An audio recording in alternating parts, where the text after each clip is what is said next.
स्वागत है आप सभी का हमारे YouTube चैनल BK स्टडीज़ पर। मैं ब्रिजेश कुमार आप सभी के बीच एक बार फिर से हाजिर हूँ उत्तर प्रदेश से संबंधित कुछ महत्वपूर्ण प्रश्नों को लेकर, जो आपको आगामी सभी परीक्षाओं में बहुत ही महत्वपूर्ण साबित होंगे। तो चलिए पहले प्रश्न से शुरू करते हैं। पहला प्रश्न है, अब तक उत्तर प्रदेश में कितनी महिलाएं मुख्यमंत्री के पद पर रहीं? ऑप्शन है A0, B1, C2, D3। इसमें आपका राइट आंसर हो जाएगा ऑप्शन नंबर C 2। अगला प्रश्न है, उत्तर प्रदेश विधानसभा के प्रथम अध्यक्ष थे। ऑप्शन दिया हुआ है, A है मदन मोहन शर्मा, B है पुरुषोत्तम दास टंडन, C है आत्माराम गोविंद खेर, D है नफीसुल हसन। इसमें आपका राइट आंसर हो जाएगा ऑप्शन नंबर B, पुरुषोत्तम दास टंडन जो है उत्तर प्रदेश विधानसभा के प्रथम अध्यक्ष थे। अगला प्रश्न है, उत्तर प्रदेश मंत्रिमंडल में दिसंबर 2014 में 4 नगरों में मेट्रो चलाने हेतु सांध्यता अध्ययन एवं विस्तृत प्रोजेक्ट रिपोर्ट तैयार करने हेतु स्वीकृति दी। निम्न में से कौन सा नगर इन 4 नगरों में सम्मिलित नहीं है? ऑप्शन है A Agra, B Varanasi, C Meerut, D Prayagraj. इसमें आपका right answer option number D हो जाएगा, प्रयागराज। अगला प्रश्न है, निम्नलिखित अनुच्छेदों में से कौन एक राज्य सरकार के ग्राम पंचायतों को संगठित करने के लिए निर्देशित करता है? A है अनुच्छेद 32, B है अनुच्छेद 40, C है अनुच्छेद 48, D है अनुच्छेद 51। यहाँ पे B की जगह C भी हो गया है, तो इसमें आपका राइट आंसर जो है ऑप्शन नंबर B हो जाएगा, अनुच्छेद 40। अगला प्रश्न है, भारतीय संविधान के निम्नलिखित अनुच्छेदों में से किस एक के अंतर्गत विधान परिषद की स्थापना या समाप्ति की व्यवस्था की गई है? A है अनुच्छेद 168, B है अनुच्छेद 169, C है अनुच्छेद 170, D है अनुच्छेद 171। इसमें आपका राइट आंसर हो जाएगा ऑप्शन नंबर B, अनुच्छेद 169। अगला प्रश्न है, उत्तर प्रदेश विधान परिषद की संपूर्ण संख्या है? A 105, B 106, यहाँ पे चारों ऑप्शन जो हैं A करके ही दे दिया है, और C है 107, D है 100। इसमें आपका राइट आंसर हो जाएगा ऑप्शन नंबर D 100। अगला प्रश्न है, राज्य विधानसभा में कोई भी धन विधेयक पुनर्स्थापित नहीं किया जा सकता है? A संसद की संतुष्टि के, B राज्य के राज्यपाल की संतुष्टि के, C भारत के राष्ट्रपति की संतुष्टि के, D मंत्रियों की विशेष समिति की संतुष्टि की। इसमें आपका राइट आंसर हो जाएगा ऑप्शन नंबर B, राज्य के राज्यपाल की संतुष्टि की। अगला प्रश्न है, 8वां प्रश्न, निम्नलिखित में से कौन राज्यपाल की नियुक्ति करता है? A केंद्रीय मंत्रिमंडल, B उच्चतम न्यायालय के मुख्य न्यायाधीश, C लोकसभा के अध्यक्ष, D भारत का राष्ट्रपति। इसमें आपका सही आंसर हो जाएगा ऑप्शन नंबर D, भारत का राष्ट्रपति जो होता है वो राज्यपाल की नियुक्ति करता है। अगला प्रश्न है, उत्तर प्रदेश में पंचायती राज संस्थाओं में महिलाओं के लिए आरक्षित स्थानों की संख्या कितनी है? A कुल स्थानों का 1/3, B महिलाओं की आबादी के अनुपात में, C कुल स्थानों का 1/4, D परिस्थितियों की आवश्यकता अनुसार। इसमें आपका राइट आंसर हो जाएगा ऑप्शन नंबर A, कुल स्थानों का 1/3। अगला प्रश्न है, नवयुवकों द्वारा 18 वर्ष की आयु पर मताधिकार का पहली बार प्रयोग किया गया आम चुनाव में? ए 1987 के आम चुनाव में, बी 1988 के, सी 1989 के, डी 1990 के। इसमें आपका राइट आंसर हो जाएगा ऑप्शन नंबर सी 1989 के आम चुनाव में नवयुवकों द्वारा पहली बार 18 वर्ष की आयु पर मताधिकार का प्रयोग किया गया। अगला प्रश्न है, भारतीय संविधान के निम्नलिखित में से किस अनुच्छेद के अंतर्गत विधानसभा को विधान परिषद का सृजन करने का प्रस्ताव पास करने की इजाज़त मिलती है? इसमें आपका ऑप्शन दिया हुआ है, ए है 168, बी है 169, सी है 170, डी है 171। इसमें आपका राइट आंसर हो जाएगा ऑप्शन नंबर बी 169 के अंतर्गत। अगला प्रश्न है 12 नंबर, पंचायतों एवं नगर पालिकाओं के संबंध में भारतीय संविधान में किस वर्ष प्रावधान किया गया? ए 1991 में, बी 1995 में, सी 2000, डी 1993। इसमें आपका राइट आंसर हो जाएगा ऑप्शन नंबर डी 1993 में। अगला प्रश्न है, उत्तर प्रदेश लोक सेवा आयोग के व्यय किस निधि पर भारित होते हैं? ए भारत की संचित निधि पर, बी राज्य की संचित निधि पर, सी शुल्क द्वारा इसके स्वयं के एकत्र निधि पर, डी आकस्मिक निधि पर। इसमें आपका राइट आंसर हो जाएगा ऑप्शन नंबर बी राज्य की संचित निधि पर उत्तर प्रदेश लोक सेवा आयोग के व्यय भारित होते हैं। अगला प्रश्न है 14 नंबर, राज्य का राज्यपाल मंत्रिपरिषद के परामर्श से स्वतंत्र कार्य कर सकता है? ए विधानसभा में सरकार को अपना बहुमत सिद्ध करने को कहने के लिए, बी मुख्यमंत्री को बर्खास्त करने के लिए, तीसरा है भारत के राष्ट्रपति के विचारार्थ किसी विधेयक को आरक्षित करने के लिए, चौथा है उच्च न्यायालय को परामर्श मांगने के लिए। कूट दिया हुआ है, ए 1, 2, 3, बी है 2, 3 और 4, सी है 1, 2 और 4 और डी है उपरोक्त सभी। इसमें आपका राइट आंसर हो जाएगा ऑप्शन नंबर डी उपरोक्त सभी। अगला प्रश्न है, वह जहां विधान परिषद नहीं है? ए उत्तर प्रदेश, बी महाराष्ट्र, सी कर्नाटक, डी राजस्थान। इसमें आपका राइट आंसर हो जाएगा ऑप्शन नंबर डी राजस्थान में विधान परिषद नहीं है। बाकी तीनों राज्यों में उत्तर प्रदेश, महाराष्ट्र, कर्नाटक में विधान परिषद है। अगला प्रश्न है, पंचायती राज की अनुशंसा किसने की? ए भारत सरकार अधिनियम 1935, बी क्रिप्स मिशन 1942, सी भारत का स्वतंत्रता अधिनियम 1947, डी बलवंत मेहता कमेटी की रिपोर्ट 1957। इसमें आपका right answer option number D हो जाएगा। पंचायती राज व्यवस्था की अनुशंसा जो है बलवंत राय मेहता कमेटी की रिपोर्ट 1957 ने की। अगला प्रश्न है, संविधान के अनुच्छेद 226 के अंतर्गत उच्च न्यायालय द्वारा दिया गया निर्देश परिवर्तित किया जा सकता है? ए राज्य के विधि मंत्री द्वारा, बी राज्य सरकार द्वारा, सी राज्य के राज्यपाल द्वारा, डी उपरोक्त किसी के द्वारा नहीं। इसमें आपका राइट आंसर जो है वो हो जाएगा ऑप्शन नंबर डी उपरोक्त किसी के द्वारा नहीं। अगला प्रश्न है, भारत में त्रिस्तरीय पंचायती राजतंत्र की सिफारिश की थी?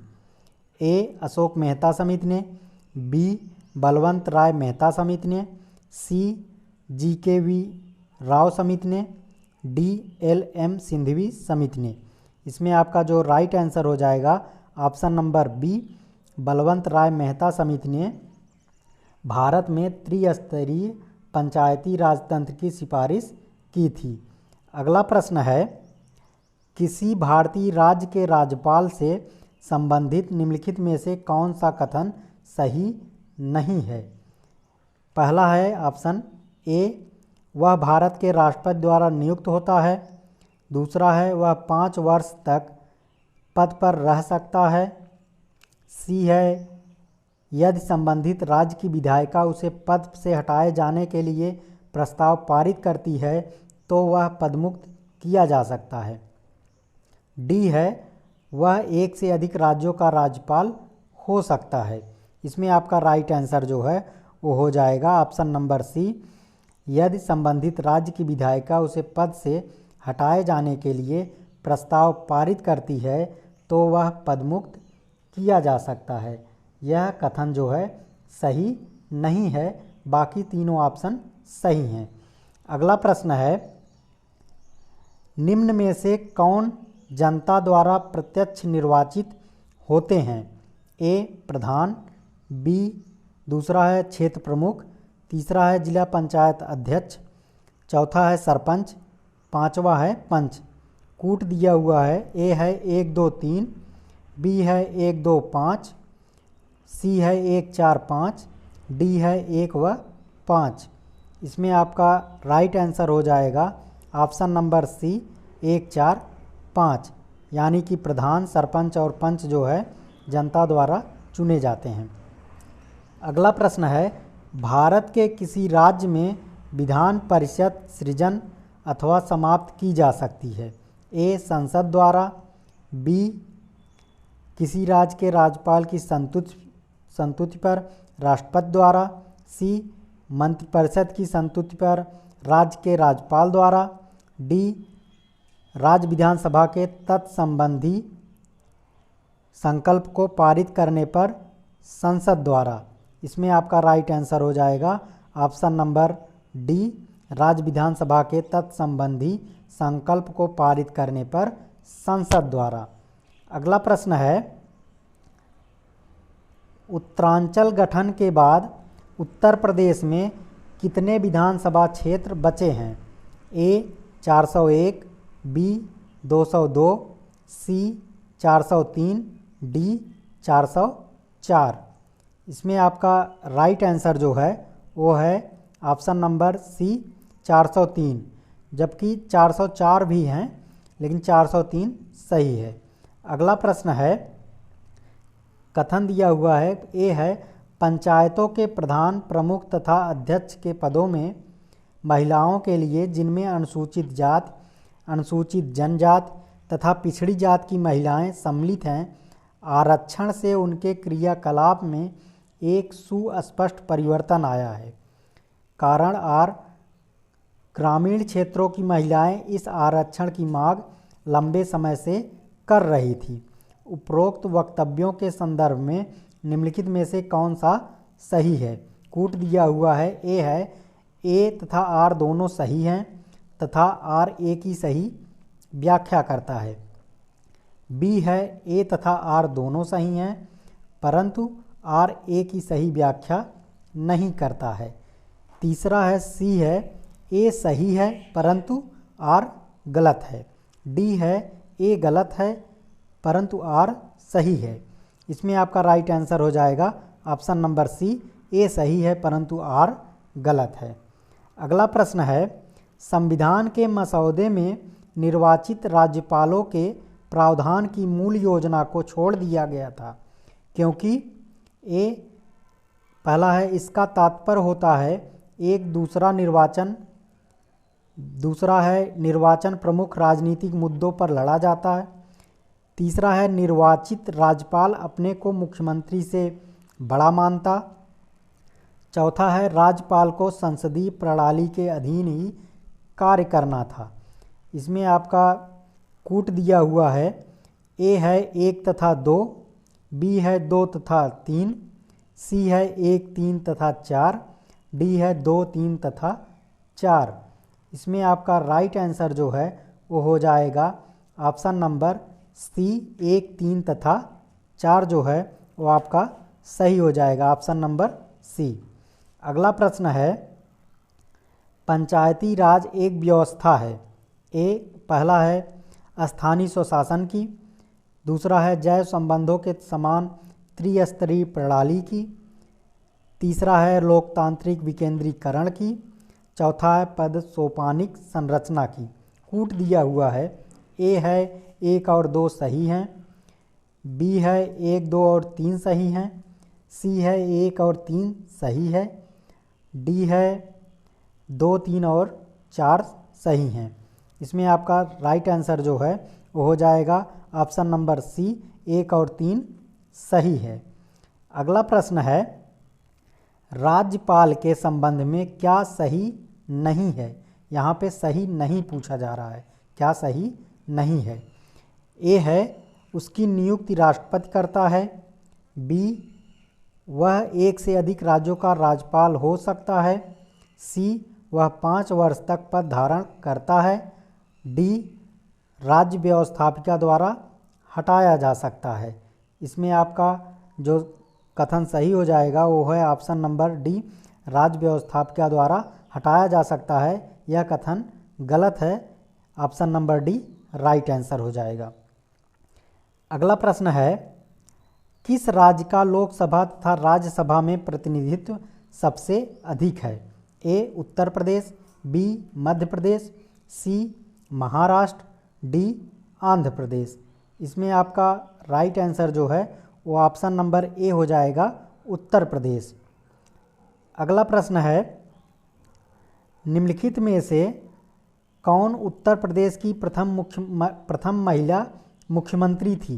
A Shrimati Rajendra Kumari Vajpayee, B Shrimati Sucheta Kripalani, C Sushri Mayawati, D Shrimati Sarojini Naidu. इसमें आपका राइट आंसर हो जाएगा option number B, Shrimati Sucheta Kripalani जो है उत्तर प्रदेश की पहली महिला मुख्यमंत्री थी। अगला प्रश्न है उत्तर प्रदेश में सर्वप्रथम किस वर्ष राजस्व परिषद की स्थापना की गई थी। ए है 1910 में, बी है 1931 ईस्वी में, सी है 1950 ईस्वी में, डी है 1967 ईस्वी में। इसमें आपका राइट आंसर हो जाएगा ऑप्शन नंबर बी, 1931 ईस्वी में इलाहाबाद में प्रयागराज में राजस्व परिषद की स्थापना की गई थी। ऑप्शन बी आपका राइट आंसर हो जाएगा। अगला प्रश्न है राजस्व परिषद के प्रशासनिक एवं न्यायिक कार्यों को किस वर्ष अलग किया गया था। ए 1959 ईस्वी, बी 1935 ईस्वी, सी 1947 ईस्वी, डी 1973 ईस्वी। इसमें आपका राइट आंसर हो जाएगा ऑप्शन नंबर सी, 1947 ईस्वी में राजस्व परिषद के प्रशासनिक एवं न्यायिक कार्यों को अलग किया गया था। Option number C right answer हो जाएगा। अगला प्रश्न है उत्तर प्रदेश में चकबंदी कार्यक्रम किस वर्ष प्रारंभ किया गया। ए 1947 ईस्वी, बी 1952 ईस्वी, सी 1954 ईस्वी, डी 1969 ईस्वी। इसमें आपका राइट आंसर हो जाएगा ऑप्शन नंबर सी, 1954 ईस्वी में उत्तर प्रदेश में चकबंदी कार्यक्रम प्रारंभ किया गया था। ऑप्शन सी राइट आंसर हो जाएगा। अगला प्रश्न है चकबंदी कार्यक्रम का निम्न में से किससे संबंध है। ए भूमि सुधार, बी हरित क्रांति, सी ग्राम्य विकास, डी उपर्युक्त सभी। इसमें आपका राइट आंसर हो जाएगा ऑप्शन नंबर डी, उपर्युक्त सभी। चकबंदी कार्यक्रम का भूमि सुधार, हरित क्रांति, ग्राम विकास सबसे संबंध है। ऑप्शन डी राइट आंसर हो जाएगा। अगला प्रश्न है किसानों के भूमि अर्जन के बाद जमीन के बाजार मूल्य का प्रतिकार किसके माध्यम से प्रदान किया जाता है। ए सहायक कलेक्टर, बी कलेक्टर, सी ग्राम प्रधान, डी तहसीलदार। इसमें आपका राइट आंसर हो जाएगा ऑप्शन नंबर बी, कलेक्टर के द्वारा। अगला प्रश्न है उत्तर प्रदेश राजस्व संहिता 2006 की किस धारा के अंतर्गत आवास स्थान उपलब्ध कराए जाने का प्रावधान किया गया है। ए धारा 30, बी धारा 35, सी धारा 75, डी धारा 64। इसमें आपका राइट आंसर हो जाएगा ऑप्शन नंबर डी, धारा 64 के अंतर्गत उत्तर प्रदेश राजस्व संहिता 6 के द्वारा आवास स्थान उपलब्ध कराए जाने का प्रावधान किया गया है। ऑप्शन डी धारा 64 सही आंसर हो जाएगा। अगला प्रश्न है, उत्तर प्रदेश में एंटी भूमाफिया टास्क फोर्स का गठन किया गया था। ए 30 मार्च 2017, बी 2 अक्टूबर 2017, सी 8 मई 2017। इसमें आपका और डी है 14 अप्रैल 2018। इसमें आपका राइट आंसर हो जाएगा ऑप्शन नंबर सी 8 मई 2017 को उत्तर प्रदेश में एंटी भूमाफिया टास्क फोर्स का गठन किया गया था। अगला प्रश्न है, उत्तर प्रदेश सरकार द्वारा किस वर्ष राज्य आपदा प्रबंधन अधिनियम पारित किया गया? ए 2005, बी 2003, सी 2017, डी 2008। इसमें आपका राइट आंसर हो जाएगा ऑप्शन नंबर ए 2005 में राज्य आपदा प्रबंधन अधिनियम उत्तर प्रदेश में पारित किया गया। अगला प्रश्न है, लखनऊ में स्थापित अखिल भारतीय किसान कांग्रेस के महासचिव के रूप में निम्नलिखित में से किसे चुना गया था? ए स्वामी सहजानंद को, बी एन.जी. रंगा, सी इंदुलाल याग्निक, डी राम मनोहर लोहिया। इसमें आपका राइट आंसर हो जाएगा ऑप्शन नंबर बी एन.जी. रंगा को लखनऊ में स्थापित अखिल भारतीय किसान कांग्रेस के महासचिव के रूप में चुना गया था। Option B N G. Ranga right answer हो जाएगा। दोस्तों, हमारा वीडियो आपको कैसा लगा कमेंट बॉक्स में ज़रूर बताइएगा। वीडियो पसंद आया हो तो इसे लाइक शेयर ज़रूर कीजिएगा और चैनल को सब्सक्राइब करना ना भूलिएगा। मिलते हैं आपसे अगले वीडियो में नए प्रश्नों के साथ। तब तक के लिए धन्यवाद।